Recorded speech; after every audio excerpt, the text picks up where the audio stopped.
نے کہا اے عائشہ ہمارے گھر ایک یتیم بچہ آیا ہے، عائشہ اس کو نہلاؤ دھلاؤ۔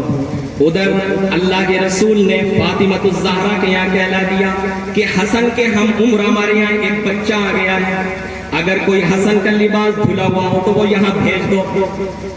ادھر سے فاطمہ الزہرا رضی اللہ تعالیٰ عنہ نے گھر پر ایک حسن کا لباس صاف ستھرا بھیج دیا۔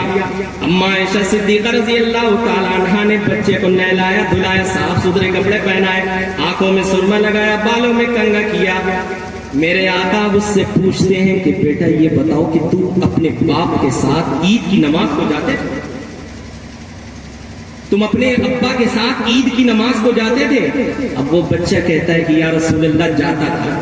اب سنو، میرا نبی پوچھتا ہے کہ یہ بتا دو کہ تم اپنے ابا کے ساتھ کیسے جاتے تھے، یعنی کیا انداز ہوتا تھا تمہارے ابا کے ساتھ تمہیں عید کی نماز جانے کے لیے؟ اب سنو، وہ بچہ کہتا ہے کہ یا رسول اللہ میں اپنے ابا کے کندھے پر بیٹھ کر جاتا تھا۔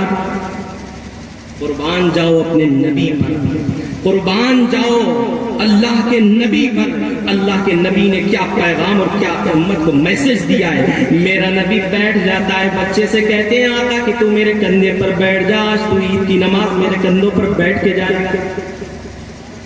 اب سنو، میرے آقا چل دیتے ہیں، راستے میں وہی بچے ملے اور پوچھتے ہیں آنکھوں میں اس بچے سے کہ یہ بتاؤ ابھی تو تم رو رہے تھے، ابھی تو تمہاری آنکھوں میں آنسو تھے، اب تم واپس آئے ہو محمد رسول اللہ کے ساتھ تو خوش کیوں نظر آ رہے ہو؟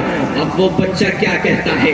وہ بچہ کہتا ہے کہ سنو، ابھی تک تو میں رو اس لیے رہا تھا کہ میں یتیم اپنے آپ کو سمجھ رہا تھا، اور اب خوش اس لیے ہوں کہ محمد نے مجھے اپنا بیٹا بنا لیا ہے۔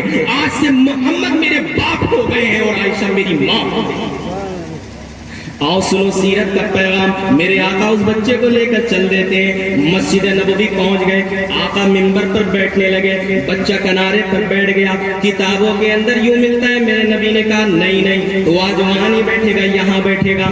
تو اس بچے کو میرے نبی نے یہاں پر بٹھایا، اور بٹھانے کے بعد میں لوگوں کو خطبہ دیا اور کہا کہ اے لوگوں سنو، جو یتیم بچے کے سر کے اوپر شفقت کا ہاتھ رکھے گا تو جتنے بال اس بچے کے سر کے اوپر ہوں گے اللہ اتنی نیکیاں اس کے نام اعمال کے اندر لکھ دے گا۔ سبحان اللہ، سبحان اللہ۔ یہ ہے سیرت کا صحیح پیغام۔ اس پیغام کو لے کر کے جاؤ اور اپنے علاقوں اور اپنی بستیوں کے اندر تلاش کر لینا، کوئی نہ کوئی یتیم تمہیں ضرور مل جائے گا۔ اور اس بچے کی فکر کر لینا، کہیں وہ بچہ پڑھ بھی رہا کہ نہیں پڑھ رہا ہے۔ باپ کے اٹھ جانے کے بعد، باپ کے سائے کے اٹھ جانے کے بعد سب جانتے ہیں کہ دنیا کے اندر سب سے بڑا سہارا تو باپ اور ماں ہوتے ہیں، لیکن اس ننھے سے معصوم کے سر کے اوپر سے جب باپ کا سایہ اٹھ گیا ہے تو پتہ نہیں اس کی تعلیم کا بندوبست کیا ہوا ہوگا۔ جا کر کے اپنے اپنے علاقوں میں ان بچوں کی فکر کر لینا۔ خدا پاک کی قسم تمہیں نفلی نمازوں میں اتنا ثواب نہیں ملے گا جتنا پیغمبر کی سنت پر عمل کرنے میں تمہیں ثواب ملے گا۔ اس لیے یہ ارادہ کر کے جاؤ اور یہ پیغام لے کر کے جاؤ کہ انشاءاللہ ہم آج ہی سے حضور کی سیرت کو اپنائیں گے۔ سیرت اپنانے کی چیز ہے، سن کر عمل کرنے کی چیز ہے، کریں گے انشاءاللہ تعالی۔ ضرورت ہے اس بات کی کہ امت مسلمہ کے ایک ایک فرد تک، غافل انسان تک، دھوکہ کھائے ہوئے انسان تک اسلام کا، رسول اللہ کے پیغام کو پہنچایا جائے، عام کیا جائے، اسلام کی حقانیت سے ان کو روشناس کرایا جائے۔ دعا کریں کہ اللہ تعالی ہم لوگوں کو حضور کی سیرت پر عمل کرنے کی توفیق عطا فرما دے اور اللہ کے رسول کی ایک ایک سنت کو اپنانے کی توفیق نصیب فرما دے۔ وآخر دعوانا ان الحمد للہ رب العالمین۔